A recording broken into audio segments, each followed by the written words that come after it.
अरे बेटी दान करत हो पापा के ढारे नैना हो लोरावा। अरे दानवा करत हो पापा के फाटेला हो करे जावा। अरे दानवा करत हो पापा के फाटेला हो करे जावा।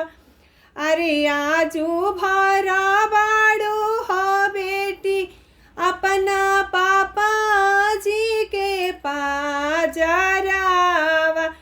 अरे आजू भरा बाड़ू वे बेटी अपना पापा जी के पाजरावा। अरे काल हुआ गनवा हो बेटी हो जाई है सुना हो सनावा। अरे काल हुआ गनवा हो बेटी हो जाई है सुना हो सनावा। अरे काल हो तो हर पापा ए बेटी हो जाई है हो अकेलावा। अरे कालू अरे बेटी दान करत हो चाचा की फाटेला हो करे जावा। अरे बेटी दान करत हो चाचा की धरे नैना हो लोरावा। अरे दानमा करता हो चाचा के फाटेला हो करे जावा। अरे आजू भरा बाड़ू ए बेटी अपना चाचा जी के हो संगावा।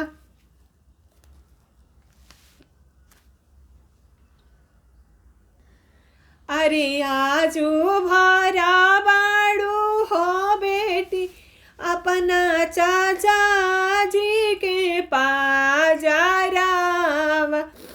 अरे कालू आगनवा हो बेटी हो जाई है सुना हो सनावा। अरे कालो तो हर चाचा ये बेटी हो जाई है हो अकेलावा। अरे कालू तो हर चाचा ये बेटी हो जाई है हो अकेलावा। अरे बहिनी दाना करत हो भैया के ढारे नैना हो लोरा। अरे दानावा करत हो भैया के फाटेला हो करे जावा।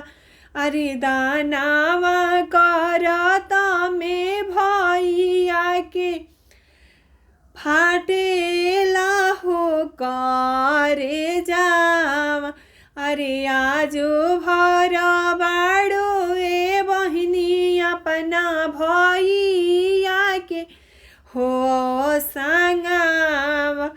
अरे काल हो आगन माए बहिनी हो जाई हन सुना हो सनावा। अरे काल हो तो हर भैया ये बहिनी हो जाई है हो अकेलावा। का बताई हमरा इहे मुश्किल होला, मतलब का कहला कन्यादान के गीत गावल। यही से हम ना गाइला जल्दी बियाह के कन्यादान के गीत झूमर वगैरह गावत रहिला नु। कन्यादान के गीत गावाई न तो गावल कम, हमरा रोआई बहुत ज़्यादा आवेला। चलिए अच्छा लगी तो अपने प्यार से